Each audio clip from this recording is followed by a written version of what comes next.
बिस्मिल्लाहिर्रहमानिर्रहीम। आज का जो हमारा लेक्चर है वो है सीक्वेंस से related. A sequence is just a list of elements written in a row. List of elements अगर एक रो के फॉर्म में लिखे हुए हैं तो वो हमारे पास सीक्वेंस कहलाते हैं। जैसे यहाँ एग्जांपल नंबर 1 देख लेते हैं, 1 2 3 4 5 अप टू सो ऑन। तो ये हमारे पास लिस्ट ऑफ एलिमेंट्स हैं, एक रो के फॉर्म में लिखे हुए हैं, तो ये सीक्वेंस की एग्जांपल होगी। इसी तरह 4 8 12 16 20 ये भी लिस्ट ऑफ एलिमेंट्स एक रो के फॉर्म में लिखे हुए हैं, तो ये हमारे पास सीक्वेंस कहलाएंगे।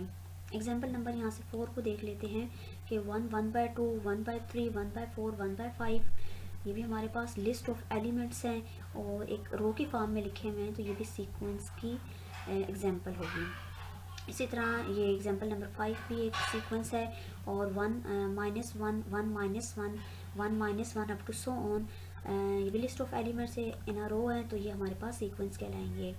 अच्छा, इस टाइप के सीक्वेंस को, ये एग्जांपल नंबर 6 में, इस टाइप के सीक्वेंस को हम अल्टरनेट सीक्वेंस कहते हैं। तो अल्टरनेट सीक्वेंस बेसिकली वो सीक्वेंस होता है जिसमें साइन जो है वो अल्टरनेट यूज़ हो रहे हों। जैसे फर्स्ट देखें तो यहाँ पर पॉजिटिव साइन है, नेक्स्ट जो है वो -1 नेगेटिव साइन है, देन फिर positive and minus up to so on ऐसे चल रहे हैं। तो वो सीक्वेंस जिसमें साइन जो है वो अल्टरनेट यूज़ हो रहे हों, इस टाइप के सीक्वेंस को हम अल्टरनेट सीक्वेंस भी कहते हैं। यानी कि लिस्ट ऑफ एलिमेंट्स रो के फॉर्म में लिखे हुए हों तो वो हमारे पास सीक्वेंस कहलाते हैं। जैसे हमने इनके कुछ एग्जांपल्स देख लेते हैं। देखिए नेक्स्ट हम ज़रा इसकी फॉर्मल डेफिनेशन पढ़ लेते हैं। फॉर्मल डेफिनेशन है, sequence is a function. Sequence एक फंक्शन होता है whose domain is a set of integer greater than और equal to a particular integer and not. Sequence हमारे पास एक ऐसा फंक्शन होता है जिसकी डोमेन में जो है वो एक पर्टिकुलर इंटीजर एंड नॉट है, उसके इक्वल या उससे ग्रेटर देन सारे इंटीजर उसकी डोमेन में आ जाते हैं।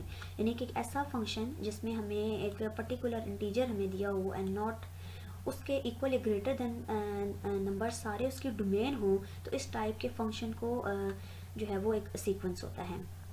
और अमूमन usually this set is the set of natural number 1 2 3 और the set of the whole number 1 2 3 0 1 2 3। तो इसका यहाँ ये मतलब है कि इसकी जो डोमेन होती है या तो वो नेचुरल नंबर्स होंगे, नेचुरल नंबर्स, या सेट ऑफ होल नंबर्स होंगे।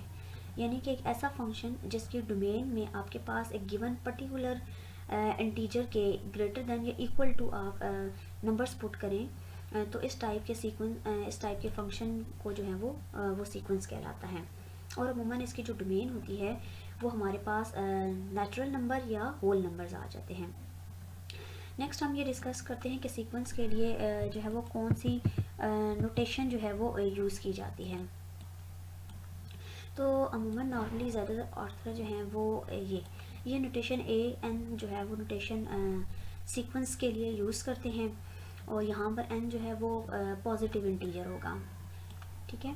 और इस तरह आप जैसे आप पॉजिटिव इंटीजर, जैसे लेट्स सपोज यहाँ पर n जो है वो ग्रेटर देन इक्वल टू 1 अगर हमें दिया हुआ है, तो हम हमारे यहाँ पे जब हम इसके सीक्वेंस पे पुट करेंगे तो ये हमारे पास आ जाएगा A1।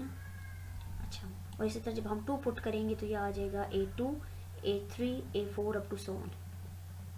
अच्छा, ये जो हमारे पास A1 A2 A3 A4 up to so on, ये सारे इनको हम सीक्वेंस के टर्म्स कहते हैं। It's called terms of sequence. ये जैसे A1 फर्स्ट टर्म सीक्वेंस की, A2 सेकंड टर्म है सीक्वेंस की, और A3 जो है वो थर्ड टर्म है सीक्वेंस की, और अप टू सो ऑन ऐसे। नेक्स्ट हम देखते हैं कि एक्सप्लिसिट फार्मूला के थ्रू हम इन क्वेश्चंस को एन एक्सप्लिसिट कैसे सॉल्व करते हैं। एक्सप्लिसिट फार्मूला और a general formula for a sequence is a set of rules. ये हमारे पास सेट ऑफ रूल्स होते हैं that show how the value of a k depends on के। ये फार्मूला बेसिकली हमें ये बताता है, सेट ऑफ रूल्स जो हैं ये हमें बताते हैं कि कैसे ए के की वैल्यू जो है वो डिपेंड कर रही होती है के पर। यानी जैसे जैसे जो वैल्यू आप के की यहाँ पुट करेंगे अपने फंक्शन में, तो इसके अकॉर्डिंग ये जो टर्म्स हैं यानी कि ए के ये चेंज होता रहेगा। यानी कि ये जो टर्म्स होती हैं फंक्शन सीक्वेंस की, ये हमारे पास बेसिकली चेंज होती रहेगी जैसे जैसे आप के की वैल्यू को चेंज करते रहेंगे। तो हम यहाँ पर ये कह सकते हैं कि जो सीक्वेंस की जो टर्म्स होती है बेसिकली ये डिपेंड कर रही होती है उस इंटीजर पर। तो इसको ज़रा एक एग्जांपल से समझते हैं। हमारा एक जो एग्जांपल है, define a sequence a1 a2 a3 up to so on by the explicit formula ak is equals to k divided by k plus 1 for all integer k greater than equal to 1। अब ये function की होगी domain, यानी कि set of natural number. तो हमारा अगर हम इसमें फर्स्ट 4 टर्म्स सीक्वेंस की निकालना चाहें तो हम क्या करेंगे, ये यहाँ पर अपने इस फंक्शन में, गिवन इस फंक्शन में k की जगह हम 1 पुट करते हैं तो ये हो जाएगा हमारे पास फर्स्ट टर्म, ये बन जाएगी 1 divided by 1 plus 1 which is 1/2। तो ये 1/2 इस सीक्वेंस की पहली टर्म है। इसी तरह हम यहाँ k की वैल्यू 2 जब पुट करेंगे तो ये हमारे पास यहाँ से सीक्वेंस की जो है वो सेकंड टर्म कैलकुलेट होगी। यहाँ पर जब पुट करेंगे ये बन जाएगा 2 डिवाइडेड बाई 2 प्लस 1, ये तो which is equal to 2/3।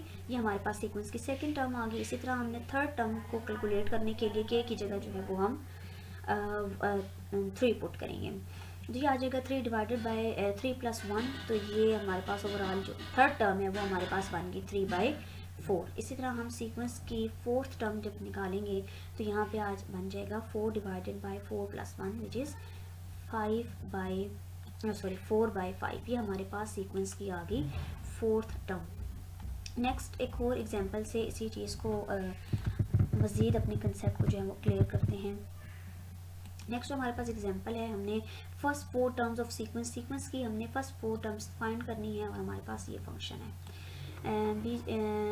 B J is equals to 1 plus 2 की पावर j। अब j यहाँ पर क्या है, all integers greater than equal to 0, यानी कि सेट ऑफ होल नंबर जो है वो इस फंक्शन की डोमेन है। खैर हमने इसकी फर्स्ट 4 टर्म्स फाइंड करनी है, तो हम फर्स्ट टर्म अब इसकी चूँकि सेट ऑफ इसकी जो डोमेन है वो सेट ऑफ होल नंबर है, 0 से स्टार्ट हो रहे हैं, तो फर्स्ट टर्म इसकी जो होगी वो होगा b0। तो इस जब हम अपने इस फंक्शन में पुट करेंगे 1 प्लस 2 की पावर 0, तो 2 की पावर 0 1 हो जाएगा, तो ये हमारे पास 1 प्लस 1 2 जो है वो फंक्शन की फर्स्ट टर्म सीक्वेंस की फर्स्ट टर्म आ गई है। इसी तरह हम सीक्वेंस की जो है वो सेकंड टर्म कैलकुलेट करते हैं, तो इसकी जगह हम अपने इस रिक्वायर्ड फंक्शन में यहाँ 1 पुट करेंगे तो ये बन जाएगा b1 is equals to 1 plus 2 की पावर 1 जो कि 2 के इक्वल होता है, तो 1 प्लस 2 इज इक्वल्स टू 3। ये हमारे पास सीक्वेंस की सेकंड टर्म आ गई। इसी तरह हम इसकी जो है वो थर्ड टर्म कैलकुलेट करते हैं, ये हमारे पास बन जाएगा b2 is equals to 1 plus 2 की पावर 2, तो 2 की पावर 2 हमारे पास 4 के इक्वल होता है, तो 1 प्लस 4 इज इक्वल्स टू 5। ये सीक्वेंस की आ गई थर्ड टर्म। 4 टर्म्स सीक्वेंस की फाइंड करने के लिए हम यहाँ पर j की जगह जो है वो 3 पुट करेंगे, तो ये बन जाएगा 1 प्लस 2 की पावर 3 1 प्लस 2 की पावर 3 जो कि 8 के इक्वल होता है, तो 1 प्लस 8 जो है वो आ गया 9। ये हमने निकाली सीक्वेंस की फर्स्ट 4 टर्म्स।